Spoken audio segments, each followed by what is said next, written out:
తిరుపతి జిల్లా చంద్రగిరిలో టీడీపీ నేతల దాడుల్లో గాయపడ్డ వైఎస్ఆర్సీపీ కార్యకర్తలను పరామర్శించారు చెవిరెడ్డి భాస్కర్ రెడ్డి.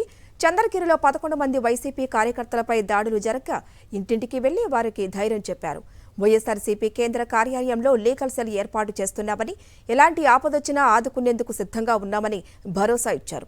ఏకపక్షంగా వ్యవహరిస్తున్న పోలీసులకు కోర్టు ద్వారానే సమాధానం ఇద్దామన్నారు.